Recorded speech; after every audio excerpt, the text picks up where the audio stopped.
Vamos a estudiar el mensaje a la iglesia de Filadelfia. Es una antigua ciudad bíblica y una de las 7 iglesias de Asia Menor que se menciona en el libro de Apocalipsis. Hoy corresponde a la ciudad turca de Al-Asheir, cuyo nombre significa la ciudad de Dios, y se encuentra en la provincia de Manisa, en la región del Egeo, en Turquía, a menos de 48 kilómetros de Sardi. Fue fundada hacia el año 189 a.C. por Eumenes II, rey de Pérgamo, con el propósito de transmitir el idioma, la cultura y las costumbres griegas hacia las regiones bárbaras, como ellos las consideraban, de Lidia y Frigia.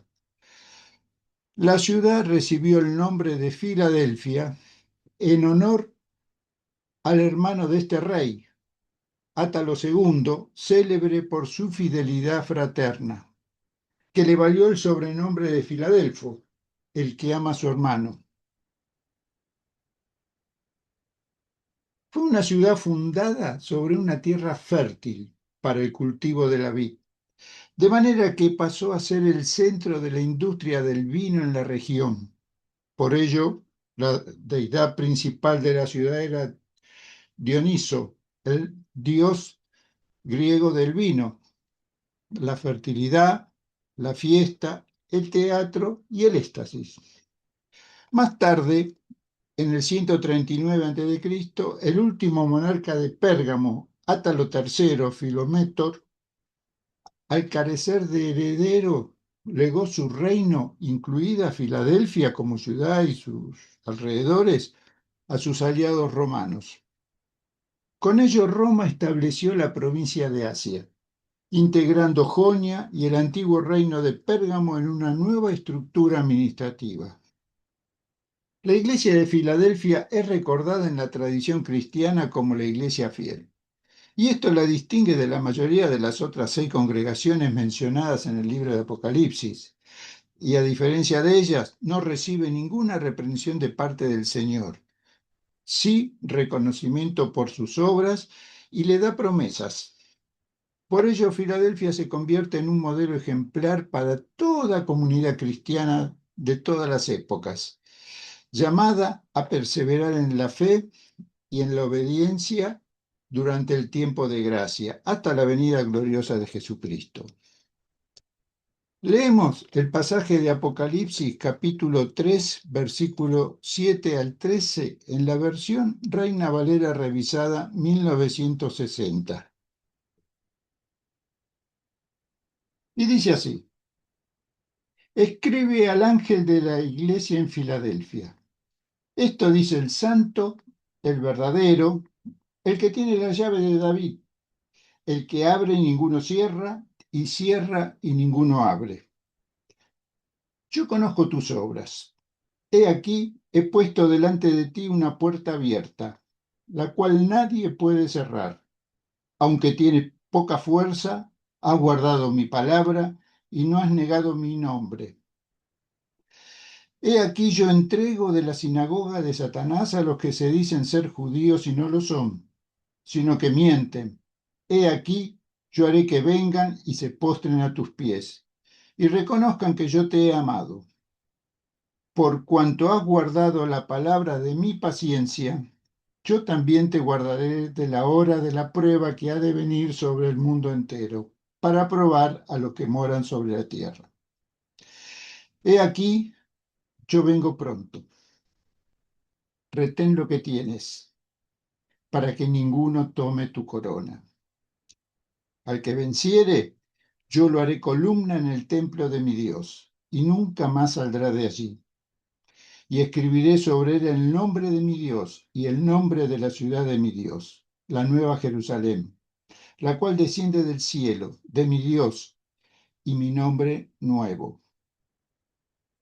El que tiene oído, oiga lo que el Espíritu dice a las iglesias. El estudio que a continuación haremos sobre este texto se basa en tres ejes fundamentales. El primero es hablar sobre el propósito de la carta, que nos permitirá comprender la intención pastoral y profética con la que Cristo se dirige a la iglesia en Filadelfia. La segunda, hablaremos de las debilidades y fortalezas de la comunidad, reconociendo sus limitaciones humanas y al mismo tiempo las virtudes que la convierten en ejemplo de fidelidad. Y en tercer lugar,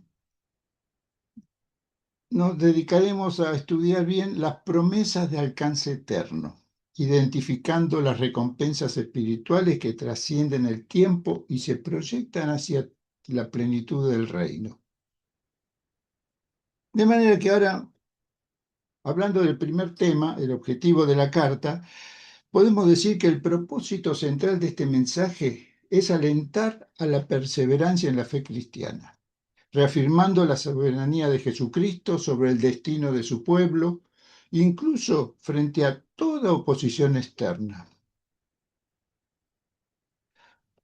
Aquí Jesús, en el versículo 1, se presenta como el santo, el verdadero, títulos que evocan su absoluta pureza y fidelidad.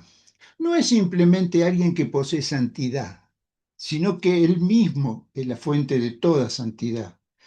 Y no solo es santo, es veraz, porque es la verdad encarnada, según nos dice Juan en su Evangelio, capítulo 14, verso 6.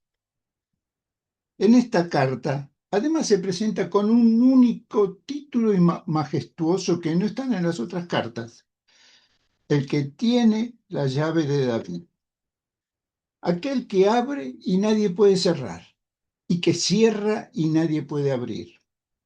Esta expresión remite directamente a Isaías capítulo 22, verso 22, donde se describe la mayordomía real de Eliaquim, un funcionario de confianza en la corte del rey Ezequías, quien llevaba sobre su hombro una llave física, grande y pesada, símbolo visible de su autoridad. Con ella controlaba el acceso a la presencia del rey. Él decidía quién podía entrar y quién no debía entrar, o sea que debería permanecer afuera. Si él cerraba la puerta, ningún súbdito tenía poder para abrirla. Y si la abría, nadie podía impedir el acceso. La llave era, por tanto, símbolo de soberanía delegada, de un poder que provenía del rey, pero que se ejercía con autoridad absoluta en la práctica. Al decir Jesús que él tiene la llave de David, se revela como el mayordomo definitivo del reino de Dios.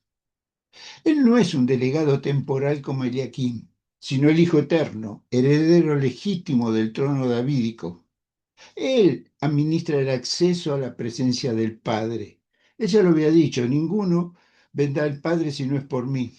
Y su autoridad es incuestionable e irrevocable. Nadie puede abrir lo que él ha cerrado, ni cerrar lo que él ha abierto. Este título nos resalta varias verdades profundas. En primer lugar, Jesús es el cumplimiento de las promesas mesiánicas hechas a David. Su reino es eterno y su autoridad no depende de los hombres. En segundo lugar, la Iglesia vive bajo la certeza de que su misión y su acceso a Dios dependen exclusivamente de Cristo, no de poderes humanos ni de circunstancias externas, ni tampoco de denominaciones que se consideren exclusivamente portadoras de su palabra. Tercero, cada creyente encuentra en él la puerta abierta hacia la comunión con Dios. No hay barreras que puedan impedir el acceso cuando Cristo mismo ha decidido abrir la puerta. Así, la imagen de la llave de David no es solo un símbolo de poder, sino también de gracia y seguridad. El Señor Jesús es quien abre la puerta del reino y garantiza que nadie podrá cerrarla, y a quienes Él ha llamado. Jesús se presenta entonces como el administrador soberano de la salvación, el guardián de la entrada al lugar santísimo en quien tenemos seguridad y acceso con confianza por medio de la fe en Él a la presencia de Dios, dice Pablo en Efesios capítulo 3, verso 12. La ciudad de Filadelfia estaba estratégicamente situada en la confluencia de importantes rutas comerciales, siendo la puerta de acceso a la meseta central de Asia Menor. Su, su ubicación la convertía en un punto clave para la difusión de la cultura griega y para el tránsito de bienes y personas. Jesús toma esta realidad geográfica y la transforma en una verdad espiritual dirigida a su iglesia. Así como la ciudad era la puerta abierta hacia el mundo helénico, él mismo ha puesto ante ellos una puerta abierta a la cual nadie puede cerrar hacia el reino de Dios. Capítulo 3, verso 8, primera parte. La metáfora es poderosa. La comunión de Filadelfia, pequeña y aparentemente frágil frente a los poderes de su entorno, recibe de Cristo una promesa que trasciende toda fuerza humana.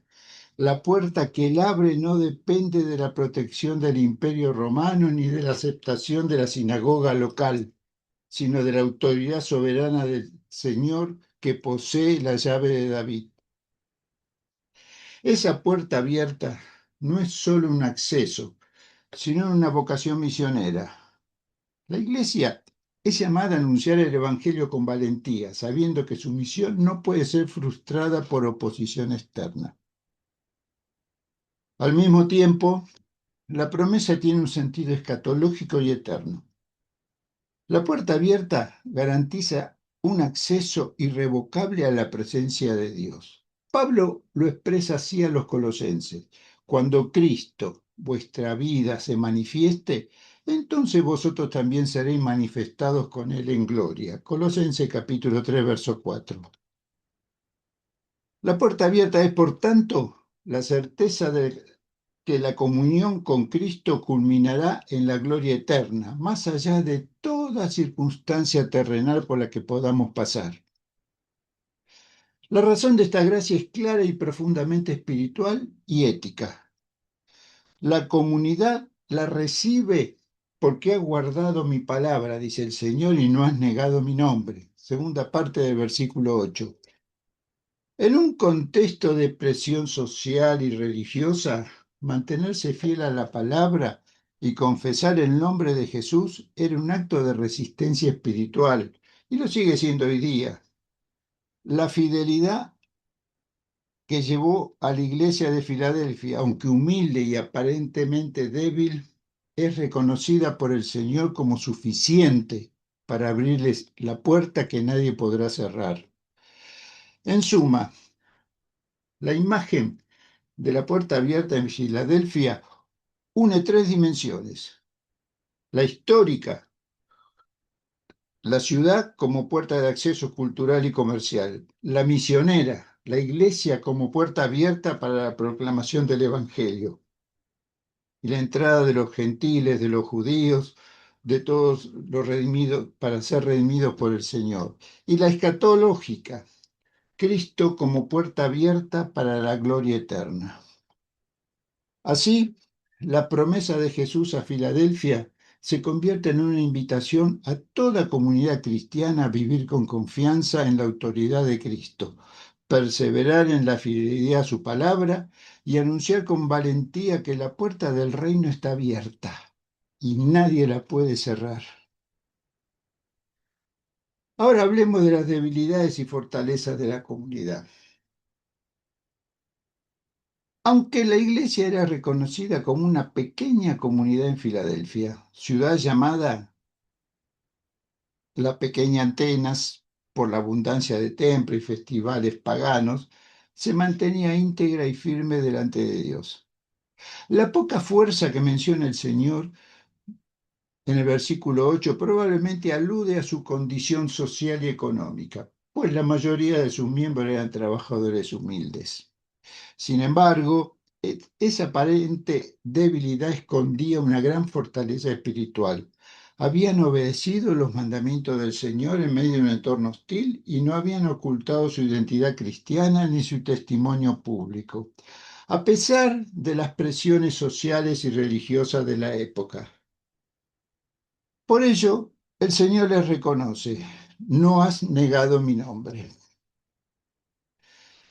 Las agresiones provenían especialmente de los judíos locales, a quienes Jesús llama sinagoga de Satanás, versículo 9, porque se consideraban los únicos herederos de las promesas divinas y despreciaban a los seguidores de Cristo. En la carta a Esmirna, Jesús ya había denunciado la blasfemia de lo que dicen ser judíos y no lo son, sino sinagoga de Satanás, capítulo 2, verso 9, quienes buscaban encarcelar a los creyentes por instigación del diablo. Allí se les advirtió que la persecución sería breve y que tras perseverar recibirían la corona de la vida como premio a su fidelidad. En Filadelfia, Jesús invierte los papeles y da a entender que aquellos que se creen dueños de la llave del reino, los judíos celosos, quedarán afuera, mientras que los fieles de Filadelfia entrarán por la puerta que Dios ha abierto en Jesucristo para entrar en su presencia eterna. De manera que llegará el momento o el tiempo en que el Señor desenmascare públicamente a quienes se dicen judíos, pueblo de Dios, y no lo son, y hará que vengan y se postren a los pies de los creyentes cristianos, reconociendo que Él los ha amado, versículo 9. Además le promete: por cuanto has guardado la palabra de mi paciencia, yo también te guardaré de la hora de la prueba que ha de venir sobre el mundo entero, para probar a los que moran sobre la tierra. Versículo 10. Esa hora de la prueba se refiere a la gran tribulación que vendrá para probar a los habitantes de la tierra, aquellos cuyos nombres no están escritos desde la fundación del mundo en el libro de la vida, dice en el capítulo 17, verso 8. La Iglesia, conforme a la promesa de Jesús y a la visión de Juan en el capítulo 7, habrá sido arrebatada previamente y se hallará en la presencia del Señor, a pesar de que muchos dicen que esto es una alegoría. Así dice en el capítulo 7, versículos 9 y 10. Juan en la visión dice: miré y he aquí una gran multitud, la cual nadie podía contar, de todas naciones, tribus y pueblos y lenguas, que estaban delante del trono y en la presencia del Cordero, vestidos de ropas blancas y con palmas en las manos, y clamaban a gran voz diciendo: la salvación pertenece a nuestro Dios, que está sentado en el trono, y al Cordero. Y en el versículo 14 aclara: estos, esa multitud, son los que han salido de la gran tribulación y han lavado sus ropas y la han emblanquecido en la sangre del Cordero. No cabe duda de que el Señor nos librará de la ira venidera para probar a todos estos que no están escritos en el libro de la vida. La verdadera fortaleza de una iglesia no descansa en sus recursos humanos, económicos o sociales, ni en el volumen de su membresía o los asistentes a sus reuniones, sino que en la total dependencia del poder de Dios que posee cada miembro para cumplir la gran comisión de anunciar a Cristo y su salvación. Así, quien reconoce su fragilidad, como lo hizo la comunidad de Filadelfia, aprende a vivir sostenido por el amor y la misericordia divina, recibiendo la gracia necesaria para perseverar y librar cada día la batalla de la fe. Y en tercer lugar, hablaremos ahora de la promesa con alcance eterno. Toda respuesta afirmativa a las demandas de Jesús se convierte en receptora de bendiciones. dones presentes que alcanzan su plenitud en la eternidad ante la majestuosa presencia del Señor. Además, Cristo mismo anuncia su regreso con palabras cargadas de esperanza. He aquí yo vengo pronto, versículo 11, primera parte, que lo reafirma en el capítulo 22, verso 11, asegurando bendición para el que guarda las palabras de la profecía de este libro y promete recompensar a cada uno según sea su obra, capítulo 22, verso 12. De manera que no hay duda de que Él regresa. Estas declaraciones nos impulsan a perseverar en la fe y en el testimonio de vida, sosteniendo la exhortación, retén lo que tienes para que ninguno tome tu corona. Capítulo 11, versículo 11, segunda parte. Así llegará el momento tan esperado del encuentro con Cristo en su retorno triunfal, cuando la fidelidad de los creyentes será coronada con la victoria eterna. Jesús concluye con tres promesas que trascienden el tiempo y se afirman en la eternidad, reservada solo al que venciere. Versículo 12. La primera, yo lo haré columna en el templo de mi Dios y nunca más saldrá de allí.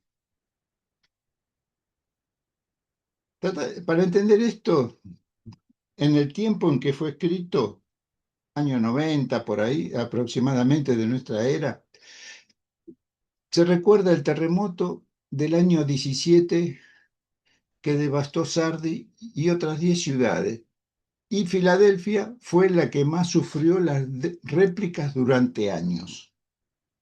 Sus habitantes vivían bajo un temor constante. Muchos preferían levantar chozas fuera de la ciudad antes que arriesgarse a que los edificios se desplomaran sobre ellos, especialmente porque el terremoto que sufrieron en Sardi y las 10 ciudades fue de noche, cuando todos dormían. En ese contexto de fragilidad y miedo, la promesa de Jesús resuena con poder. Yo lo haré columna en el templo de mi Dios. Lo que Filadelfia no podía ofrecer, estabilidad y seguridad, Cristo lo garantiza en plenitud. La columna es símbolo de firmeza, permanencia y solidez en medio del derrumbe. Así, la fe en Jesucristo se convierte en el baluarte que sostiene al creyente, una columna inquebrantable que permanece cuando todo lo demás se tambalea. La estabilidad que el mundo no puede dar, Cristo la asegura en su templo eterno. Para la población acostumbrada a huir de sus casas por los temblores, la promesa nunca más saldrá de allí era un consuelo profundo de seguridad eterna. La segunda promesa con alcance eterno dice así, y escribiré sobre él el nombre de mi Dios y el nombre de la nueva ciudad de Dios, la nueva Jerusalén, la cual desciende del cielo, de mi Dios. A lo largo de la historia, Filadelfia conoció varios cambios de nombres, siempre ligados a la gratitud hacia aquellos emperadores romanos que la socorrieron tras desastres naturales. Después del terremoto del 17 que mencionamos, el emperador Tiberio contribuyó generosamente a la reconstrucción y la ciudad pasó a llamarse temporalmente Nueva Cesarea. Más tarde, bajo el patrocinio de Vespasiano, adoptó el nombre de Flavia en honor a la familia imperial.